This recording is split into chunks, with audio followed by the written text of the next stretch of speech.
Hi there. On this week's video, we're going to highlight our trip to Huntington Beach State Park in Katie the Travel Turtle. I'm Jonathan. I'm Nancy Lee, and we travel the state of South Carolina right now, just the state, and tour out the South Carolina state parks and other awesome things there are to do in the Carolinas with our 5-year-old little boy and our 7-year-old little girl. Our goal is to kind of show the pros, show the cons, and show it all. Try and hit some things that you might want to make sure you catch on your next trip. If you like what you see here, please hit the subscribe button because we're going to be trying to do one of these videos on a regular basis, and we don't want you to miss out on it.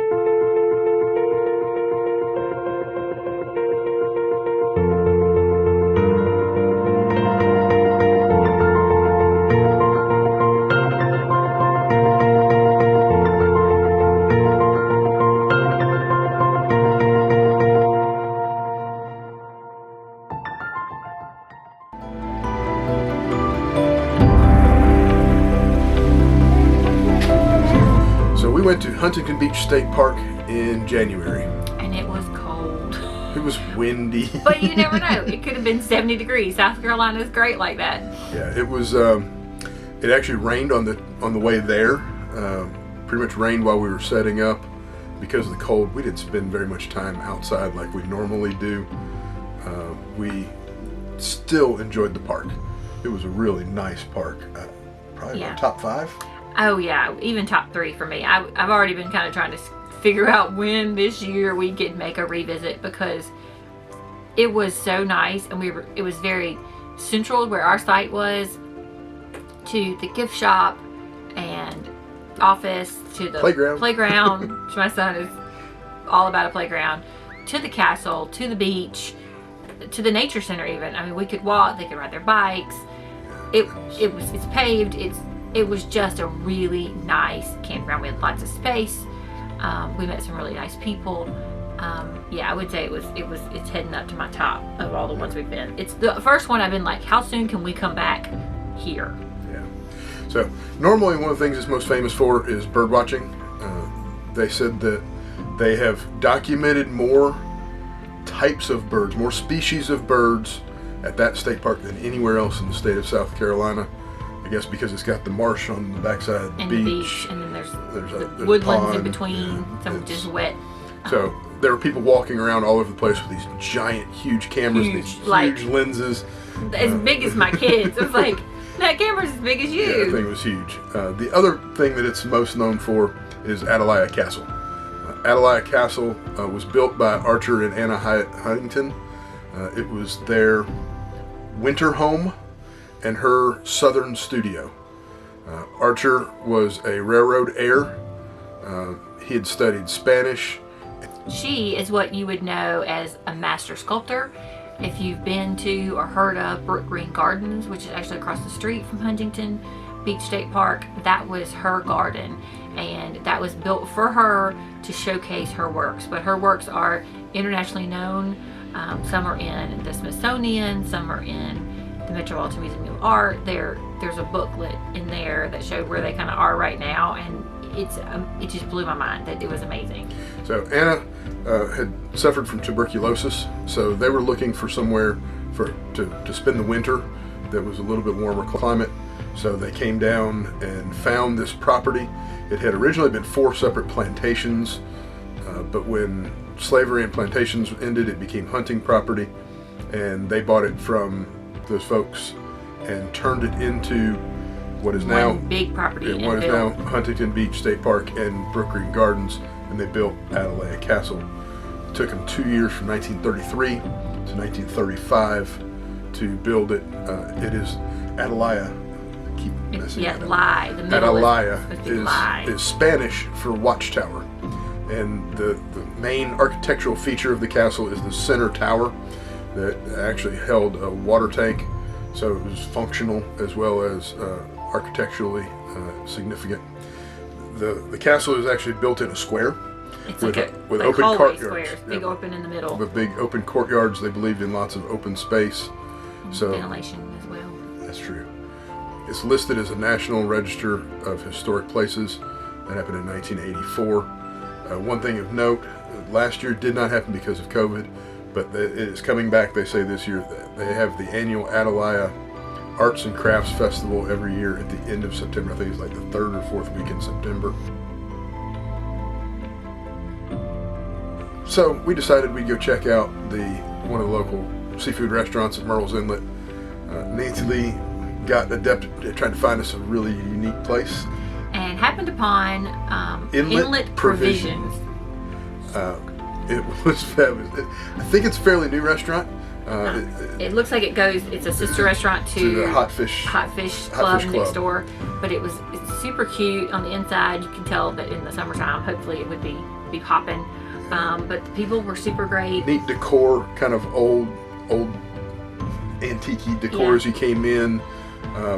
We sat it was inside. An old bicycle that my son asked, did they have bicycles way back then? I'm like, yeah, they did. They had bicycles when I was a little girl. Because it was windy and cold, we sat inside, but there was a neat kind of in-between area that it looked like big garage doors. They had huge garage doors that would roll up and be right there on the inlet. There was also a walkout, and you'll see here the deck where they normally would have a lot of tables and chairs set up, and then on the other end there was another outdoor deck that during the summer when it's pretty weather, I can imagine it'd be a great place to eat right there. It was on cold the inlet. and raining, so that was pretty good, but it was gorgeous. You could just see that it would be such a fun place to be in the summertime. And the food was fantastic. We started with those spread dips. We had a pimento cheese and a hot beer cheese and a mahi pate that was fantastic to die for. Like we totally cleaned that up. We did not leave anything behind, but it came with a little variety of chips and crackers and fried pita. Oh, so good. And I ordered the lobster mac and cheese. It also had some shrimp and I think it was like a seafood crawfish. Mac and cheese. Yeah, I think it had some crawfish and shrimp in there. There were whole lobster claws in there. I have a picture of that. You'll that have to was put that yes. up. I'll show the picture of that. It was really good. I had a seafood, or actually a shrimp ball club. So it was shrimp, kind of battered and fried almost like a hush puppy, and then made into a po' boy. Normally when they do that like that, they skimp on the shrimp.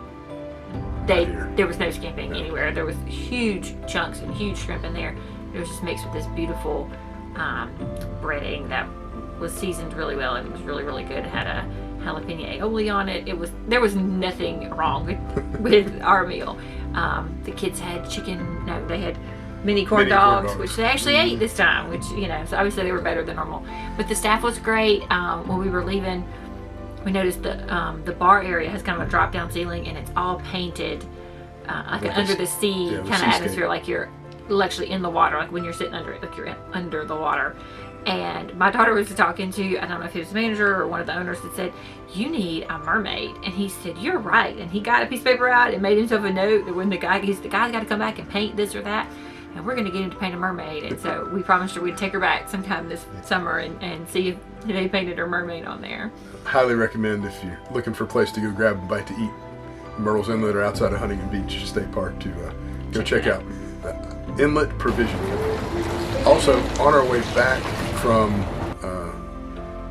Hampton Plantation, we wanted to grab a bite to eat really fast, and Nancy Lee again did a little bit of research and found this is kind of an interesting spot, Chester's Pit Stop. And their slogan out front said, hot dogs for cool people. So our 5-year-old loves hot dogs, and he was like, we're cool people, we like hot dogs. And it was good. It was one of the reviews somebody said online, and I don't know that they could have said it any better. But this is one of those places that when you first get there and order, you're like, oh, that's about $1 more than I want to pay. But as you leave, you're like, I'd have paid another $1 or $2 for that. It was really good. It was good. The people were great. I mean, we sat outside. Really nice. That it's an outside or takeout only, and because I was getting slaw and chili and cheese and all the big messy stuff, we sat outside even though it was a little cold.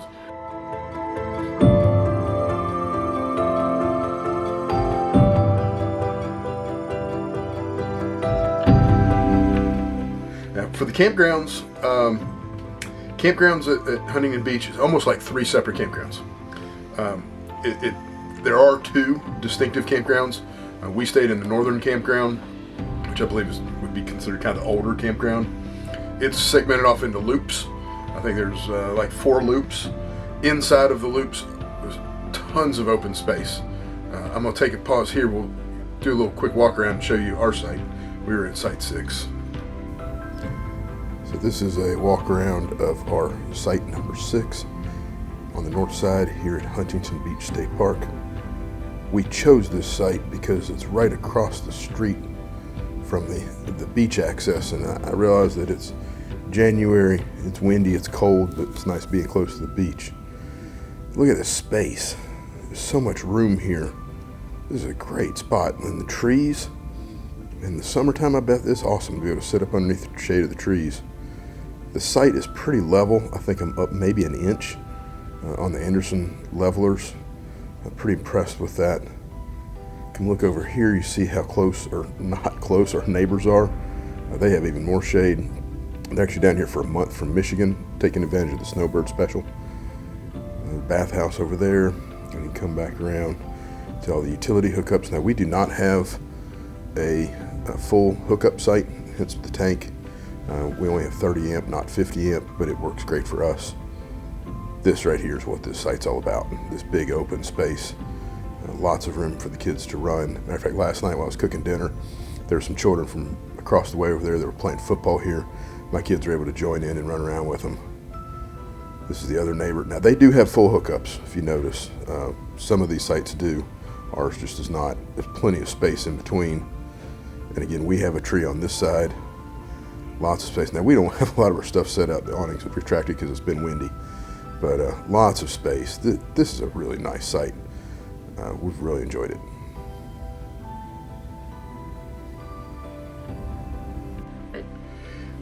The grassy space, like where everybody's camper backed up, I mean, there was a football field basically in between that space, and you just can't replicate that for when you have kids to have some space to run around and play. And now, a couple of the back loops, there were a line of trees that separated that area. Ours was wide open, the back loops. So like site 95, 97, 99, so those right there, it actually kind of created a little intimacy while still having all that open space. So that was kind of a neat. But then sites 103 through 133 are actually back in the woods. They're more wooded. And each site is like carved back in, so you get your space of that site and you're in your own little bubble.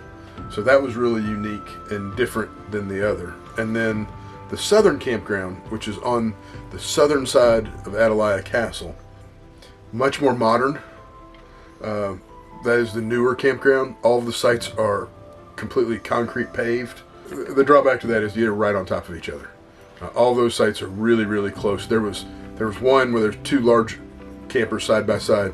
One guy could not extend his awning all the way out without hitting the slide out of the fifth wheel next to him. That's how close they are. Yeah, and there was some you could tell they had normally have a pop up, and it was like back in a funny spot. So you got all the tables and it was very behind. Narrow for us with a big family. Well, 4 of us, but active children. I would be way more comfortable on the northern side where we did have some room to run around and wiggle around. I can imagine my kids running through and like tripping over somebody's sewer line, which seems really bad, or just kind of getting on their nerves. The northern side, like you said, it's got so much, a lot more space and wiggle room. If you were going to be there, a long term, if you could get the very last one on the end was really, really good. The very first one on the end looked really, really good. Maybe the ones next to the bathhouse that might have a little more space. A little more space. They just seemed really cramped to us for what we're used to for state parks. We're used to a bigger spot to run around. Now there was great beach access. There was 1 beach access on the southern and 2 beach accesses on the northern end. Our site 6, was right next to the beach access. The kind of southern beach access, if you would, of the northern end. I took a walk with the camera so you can kind of see how long that took. I'll put that right here.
the beach. Another thing that we noticed, there's actually some parking spaces next to that beach access just for people that are staying in the campground. So if you were at a further side out, you could easily park right there and go.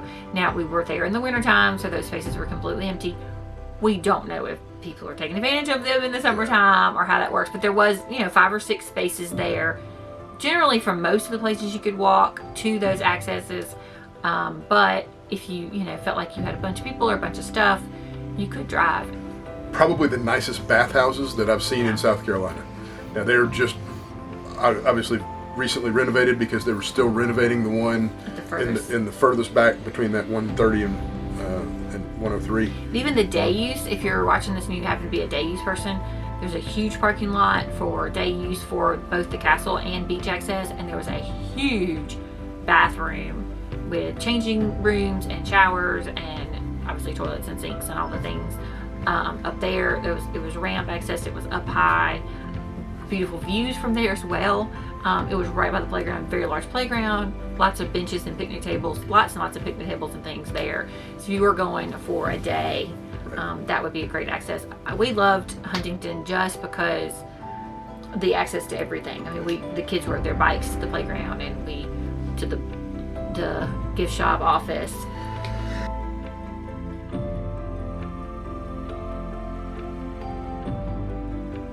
One thing I always like to mention is when you check-in is at the gift shop.